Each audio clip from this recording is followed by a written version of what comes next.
ya tenemos en comunicación telefónica, como te habíamos prometido, esta charla que vamos teniendo a lo largo de diferentes programas con diferentes países. Recuerdo haber hablado con Brasil, haber hablado con Ecuador, recuerdo haber hablado con España, recuerdo haber hablado con Italia. Bueno, y hoy vamos a hablar con México.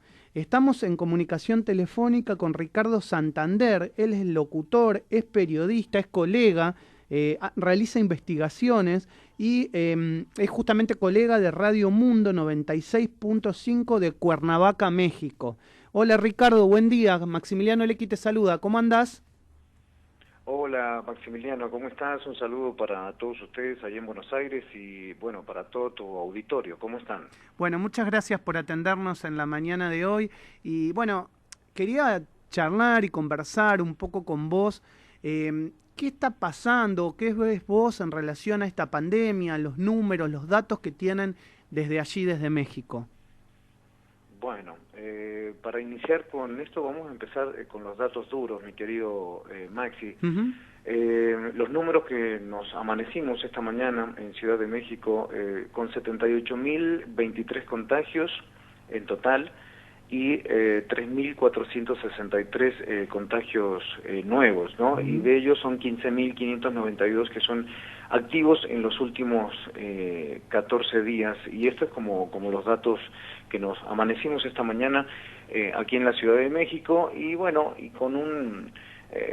¿cómo te puedes explicar? Un ambiente bastante caldeado, ¿no? Que lo que tiene que ver con la gente, con lo que se vive en la calle y con algo muy peligroso, ¿no? Que estoy viendo y que se viene. Yo no sé si va a pasar lo mismo en América Latina, pero te puedo hablar también de lo que está pasando en México, que la gente ya está llegando a un punto de hartazgo y es muy probable que puedan comenzar saqueos y ese tipo de cosas. Inclusive el día de ayer se estaban manifestando lo que tiene que ver en el rubro de entretenimiento, salones de fiestas, DJs, gente que maneja sonido, fueron los primeros que comenzaron a alzar la voz y estar cortando calles en la Ciudad de México y en algunas ciudades del interior del país. Es decir, que vos ves y olfateás eso que a veces tienen los periodistas, que no va a ser tan fácil acuarentenar a los mexicanos. Bueno, de hecho, en la ciudad donde vivo ha sido muy difícil porque, mira, te explico. La ciudad de Cuernavaca más o menos está a 90 minutos de la Ciudad de México, 1 hora más o menos. Y es una ciudad turística, entonces, como al ser ciudad turística, la gente realmente, en muchos casos, no ha querido entender, ¿no? No ha querido entender por ahí la gravedad del asunto, ¿no? De lo que tiene que ver el virus y todo lo que eso conlleva. Entonces, el presidente precisamente en la semana pasada ya instituyó un semáforo, ¿no? A nivel país, y cada entidad federativa o cada estado o cada provincia va a manejar ese semáforo de acuerdo a la cantidad de contagios que haya en cada provincia, en cada estado. Uh-huh. Entonces, el problema que hay aquí, por lo menos aquí en el estado de Morelos, aquí donde resido, aquí muy cerca de la Ciudad de México, es que la gente, como bien dices, no está tomando la conciencia y no está acatando las órdenes de salud, de la Secretaría de Salud, dirigida por Adolfo López-Gatell. ¿Cómo es la vida cotidiana de los mexicanos? Hoy, por ejemplo, en Argentina, para hacer una comparación, tenemos que salir con tapabocas, se habla mucho de la distancia social, del lavado de manos. La gente muchas veces la puede cumplir, pero en otras veces no. Cuando se viaja en transporte público, el distanciamiento social es muy difícil, porque obviamente la gente viaja bastante junta, lo que se denomina hacinada. ¿Cómo es eso en México? Exacto. Bueno, no hay mucha diferencia, ¿no? Como en las grandes ciudades o grandes urbes, sí, o sea, está todo planificado y bueno, y lo que hablan aquí aquí en México es lo que se viene, ¿no? Porque, mira, te voy a contar algo. El 2 de junio inicia el gobierno del presidente Andrés Manuel López Obrador una nueva normalidad, ¿no? Así le han llamado aquí en México, que va a iniciar el 2 de junio, y en donde se va a exigir cubrebocas, o sea, eso ya va a ser parte de la vida cotidiana, y bueno, parte de lo que estamos viviendo ahora, ¿no? El distanciamiento social, como lo dices, eso va a ser en todos lados. También el tema del transporte.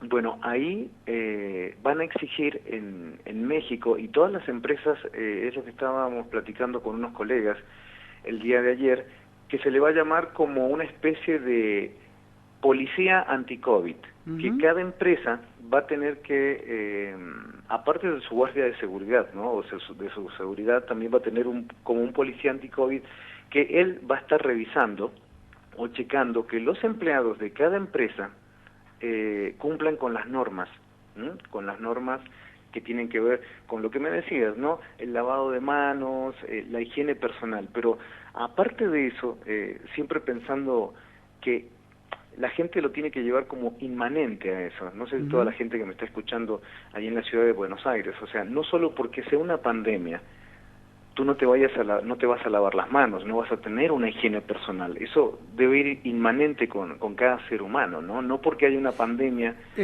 tú vas a comer con las manos sucias o vas a tener ese tipo de Es interesante de actitud, eso, pero bueno. es interesante. Mira, por ejemplo, te están viendo a través del Instagram Live y me dice Alejandra, suena persecutorio tal vez esto, ¿no? Es como imponer, y que la gente, en vez de educar, ¿no? Explicarle a la gente, suena como un poco persecutorio. ¿Qué pensás vos?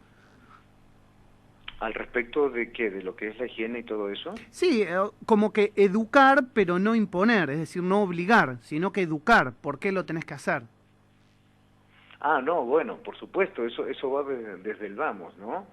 Como ser, mira, te voy a contar algo, lo que ocurre en la televisión aquí mexicana, para darte un ejemplo. O sea, sí, hay programas que te dicen, bueno, sí, tienen que llevar las reglas de higiene y todo eso, pero en sí la gente por ahí no está, como es algo nuevo con esto de la pandemia, porque es algo que nunca jamás en la historia del mundo había pasado algo así a nivel mundial, tal vez casos aislados, ¿no? Como en España, en la gripe en España, que se llevó tantas vidas, pero ahora con esto del transporte, los aviones y todo esto, bueno, se convirtió en una pandemia.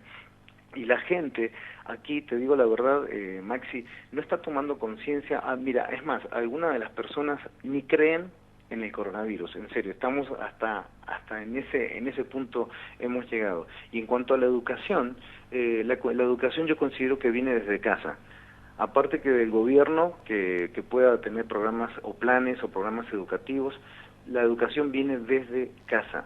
Desde casa es la primera educación, y por supuesto, la higiene es lo que te decía recién. O sea, la higiene personal, o sea, es algo que viene con el ser humano, ¿no? El ser humano mismo, o sea, tú mismo te das cuenta de que tienes que tener tu higiene, y no porque ahora, vuelvo a repetir, no porque ahora haya ocurrido una pandemia, ya todo el mundo a lavarse las manos y todo eso. ¿Qué pasa? Te preguntan acá, mira, gente que Argentina tiene mucha relación con el México y realmente nos tenemos mucho afecto mutuo y recíproco, y se viaja mucho hacia México y los mexicanos también viajan mucho hacia Argentina. Alejandra me dice, yo tuve la posibilidad de visitar México y sé que en el DF hay muchos puestos callejeros que son los puestos que venden comida. ¿Qué pasa con esos puestos? ¿Siguen iguales? ¿Siguen abiertos? ¿Están cerrados? ¿Tienen prohibido expender comida? ¿Cómo es? Bueno, te voy a contar cómo está el asunto acá. Mira, por no decirte más de la mitad, pero por lo menos la mitad de la población en México vive al día, ¿comprendes? Entonces, todos estos puestos callejeros, y es por eso que te decía también de las manifestaciones que están comenzando recién, en este momento, comenzando manifestaciones, corte de calles, por eso, porque precisamente la gente que vive al día tiene que salir todos los días a la calle a buscarse el pan, ¿no? A ganar el dinero para sus familias. Entonces, ante esto, te puedo decir, vendedores callejeros, taquerías, está todo cerrado, y la gente ya se está empezando a impacientar, porque más o menos el 22% del PBI de México toda la gente que vende, o sea, el comercio informal, ¿no?, que hay en la Ciudad de México y alrededor del Zócalo de la Ciudad de México sobre todo, aporta el 22% a la economía de México, así que te puedes imaginar que toda la gente que ahora, si no lo mata el virus, la va a matar el hambre. Claro. Augusto, lo tengo a mi compañero del otro lado vía Skype que te quiere preguntar. Sí, Hola Ricardo, Augusto, ¿cómo buen estás? día. Buenos días. Un placer hablar Días, Augusto, un gusto. contigo.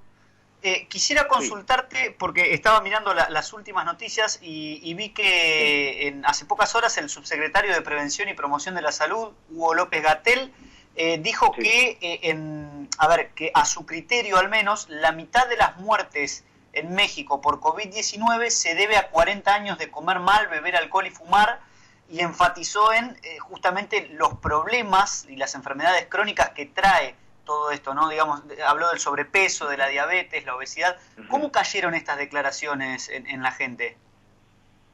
Bueno, mira, vamos a hablar un poquito, y bueno, yo había hablado a veces, bueno, el otro día creo que hablé con Maxi, así fuera del aire, y de la historia un poquito del señor López-Gatell, o sea que no tiene por ahí un pasado por ahí un poco honorable, ¿no? Porque mira, recordemos que en el año 2009 Adolfo López-Gatell estuvo trabajando y estuvo al frente de una pandemia que se llamó H1N1, ¿sí? En 2009. Sí, sí, sí. Y el señor López-Gatell, bajo el gobierno de Felipe Calderón, estuvo al frente de todo eso. Mira, se vivió algo similar, tapabocas, la gente con miedo, la gente tampoco saliendo a la calle, las mismas normas que existían en ese tiempo son las que hay ahora, el lavado de manos, o sea, no ha cambiado en nada.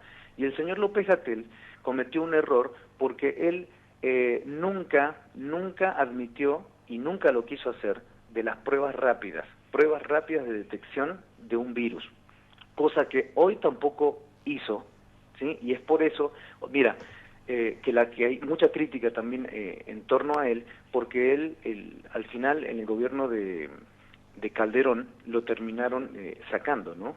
O sea, del frente para enfrentar ese, que fue como un conejillo de Indias tal vez México con esa infección, ¿no? Como una prueba, ¿no? A ver cómo reacciona la gente y sobre todo con el miedo, ¿no? Entonces, López-Gatell ahorita lo que está diciendo es algo que es sí y no. Bueno, es sí porque sí es cierto, México, por el lado del sí, México ocupa el primer lugar de personas con obesidad. ¿Por qué? Y es cierto, la mala alimentación, y eso es lo que le quería compartir también a la gente en Argentina, porque ¿cómo actúa el virus este? El virus ataca a la persona que tiene las defensas bajas, Claro. Y esa es una realidad. Imagínate, y esto es por lógica, ¿no? Cualquier persona con más de 2 dedos de frente se da cuenta de todo esto. Si tú te alimentas mal, si tú comes cosas que no debes de comer, obviamente que el cuerpo lo va a resentir y que sus defensas van a estar bajas, y es ahí donde entra el virus. Por eso, lo que dijo es una verdad cruda, López-Gatell, pero tal vez no tuvo el tacto para poder comunicarlo tal vez de otra manera. Vos recién al pasar dijiste que, bueno, obviamente se utilizó en el caso del H1N1 a México como un laboratorio, el miedo también como laboratorio, ¿no? Laboratorio de control social, dicen algunos.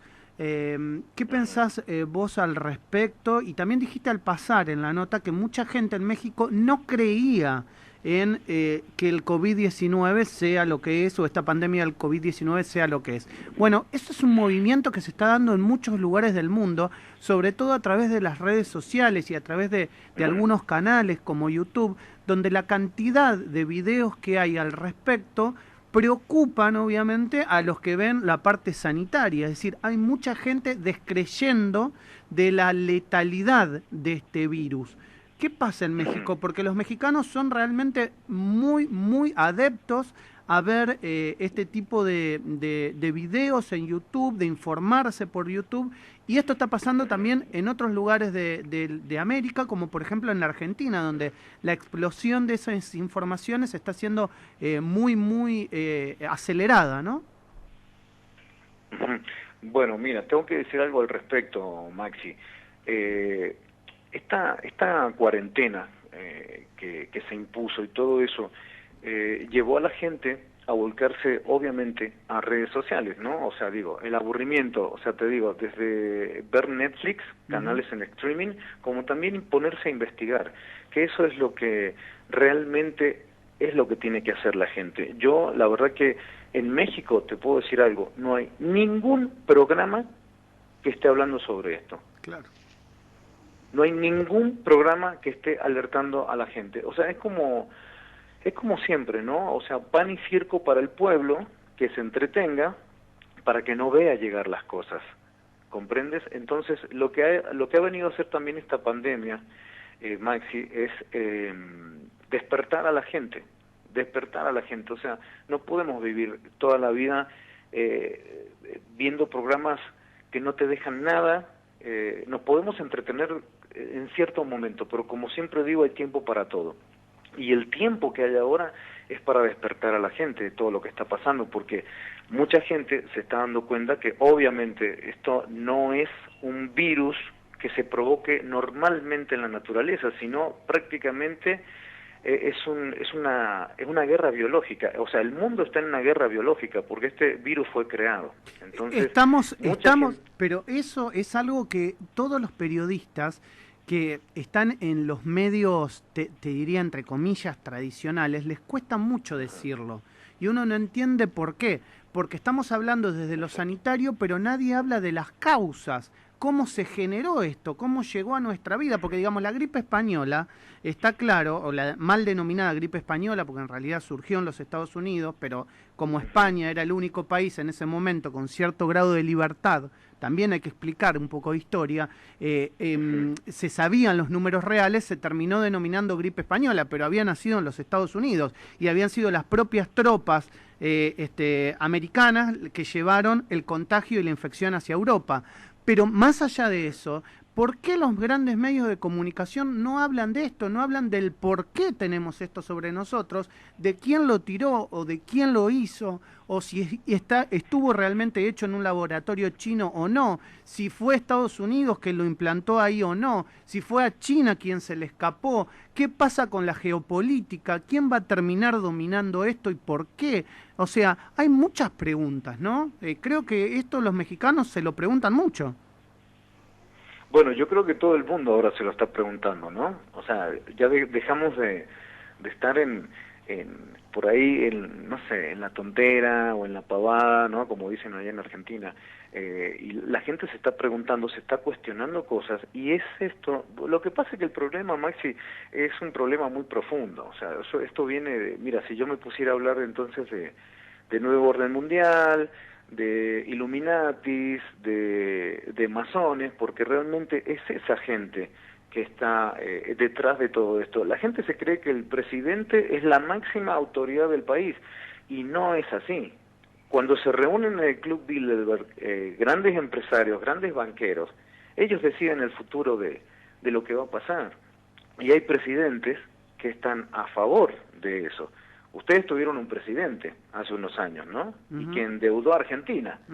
Así que ustedes me dirán, ¿no? Sí. ¿Qué piensan también sobre eso? Porque inclusive yo recuerdo en esto que estás diciendo, sí, y es bueno traerlo a la memoria, una entrevista que le hicieron a la expresidenta de la Nación, actual vicepresidenta Cristina Fernández de Kirchner, cuando le dijeron, la periodista le preguntaba cómo era el manejo del poder.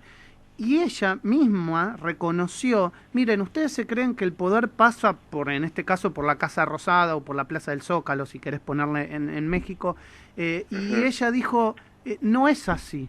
El poder que tenemos nosotros es solamente de un 20%, el resto pasa por otro lado. Y obviamente la periodista le repreguntó y obviamente hizo alusión a las corporaciones y al capitalismo financiero mundial. Y es un parte de eso de lo que vos estás diciendo, o sea, reconocido por la expresidenta de los argentinos, Cristina Fernández de Kirchner, en una entrevista que hizo hace un par de años.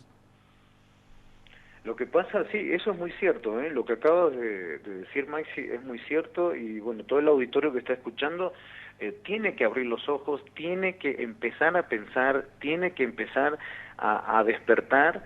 No podemos estar toda la vida siendo engañados. O sea, que esta cuarentena está trayendo la verdad a la gente. Y yo la verdad que te quiero felicitar por tu espacio y como medio de comunicación, porque creo que eres el único medio de comunicación en Argentina que tiene la valentía, porque en estos tiempos hay que tener valentía, de poder hablar estos temas. Y como decía la presidenta, bueno, eso es cierto, ellos están sometidos a muchas presiones políticas, a estas corporaciones que manejan muchísimo dinero, y están inmiscuidos en empresas de todo rubro, ¿sí? Desde el rubro alimenticio, ¿sí? Para contaminar a la gente, porque, o sea, acá el tema es que de alguna forma u otra, como lo dijo Rockefeller, ¿no? Está en internet, lo pueden buscar en YouTube, que hay que tener control poblacional y van a usar cualquier arma que tengan a la mano para que la gente muera. O sea, ya lo último que van a hacer es provocar una guerra, como ya lo han hecho, pero también en el rubro alimenticio, están metidos también en el rubro de comunicaciones. Por eso cuando nombrabas recién que decías, ¿por qué no quieren hablar los canales de noticias tradicionales, los canales de aire que la gente puede ver, ¿no? Porque tal vez estén presionados, ¿no? Por esos grupos de poder y son capaces de cerrarles un canal o hacerles la vida imposible. Entonces, por ahí están como presionados. No, y además también es muy propio, esto pasa en Argentina. Por ejemplo, si yo estoy hablando con vos este tema y vos lo ponés en tu Twitter, ¿no? Dicen, el tuitero. Y no te dicen el periodista o el comunicador social o el analista. Es como que te están descalificando desde tu presentación. Si yo te digo a vos, Ricardo Santander, y no te digo que sos locutor, no te digo que sos periodista, no te digo que sos investigador, o no te digo que sos colega, y te presento como un tuitero, te estoy descalificando. Te estoy descalificando y estoy descalificando tu argumento. Entonces eso pasa mucho. Bueno, Ricardo, te agradezco mucho, gracias por esta comunicación. La verdad que para mí es importante tener el análisis de lo que va pasando en otros lugares del mundo, en otros lares, como se dice, porque también nos ayuda a abrir cabezas y a generar una gran conciencia colectiva. Contame un poco, ¿cómo está la temperatura hoy en México? ¿Cómo está México? Bueno, aquí en México estamos en primavera, hasta el 21 de junio que comienza el verano, así que por lo menos aquí en el estado estamos teniendo temperaturas entre 30 y 33 grados aquí en México. Qué lindo, qué lindo. Hay que ir a México cuando nos abran la frontera. Oye, ¿y qué temperatura hace por ahí por Buenos Aires? 18 grados. Estamos teniendo un invierno bastante benévolo, La verdad que en este momento, yo siendo chico, por ejemplo, recuerdo ya ir a la escuela pero muy abrigado, con demasiado abrigo, que en estos momentos y en estos últimos años en Argentina no está pasando. Es como que el frío se nos va alejando año a año, y la verdad que en este año puntual, tal vez con las complicaciones sanitarias que puede traer lo del COVID-19, no nos viene mal. Exactamente. Bueno, y acá en México también se habla de un rebrote, y también con la influenza, ¿no? Ya en diciembre cuando empieza a hacer frío, ¿no? En los meses de diciembre, enero sobre todo, que son los meses que más frío hacen aquí en México. Entonces te están hablando ya eso de algún rebrote, y en el mundo también están diciendo, ¿no? Que puede venir una segunda oleada de eso. Pero bueno, miren, el consejo es el siguiente, para finalizar, mi querido Maxi, para todo tu auditorio, es haga ejercicio, coma frutas y verduras, mantenga las defensas de su cuerpo altas. Eso es lo mejor que puede hacer la gente. Y la cabeza sana también, porque eso es importante. O sea, no retroalimentarse con situaciones que nos generen miedo, que nos generen pánico y que nos lleven a paralizarnos. Esto no quiere decir que no te vas a contagiar, pero quiere decir que vas a tener las defensas un poco más altas y vas a estar en mejores condiciones que otro que por ahí no la está sabiendo sobrellevar. Te mando un abrazo grande, Ricardo, no va a ser la última vez que charlemos. Un gran cariño. No, seguramente. Bueno, muchísimas gracias a Maxi, ahí a toda tu gente. A Merlina también, muchísimas gracias por el contacto. Y bueno, a todos los chicos ahí les mandamos un saludo enorme desde México, y bueno, a todo el pueblo argentino, y fuerza, hay que seguir adelante. Totalmente. Bueno, un gran abrazo. Ricardo Santander, locutor, periodista de investigación, desde Cuernavaca, la ciudad o el aglomerado de la Ciudad de México, charlando en la mañana del arranque.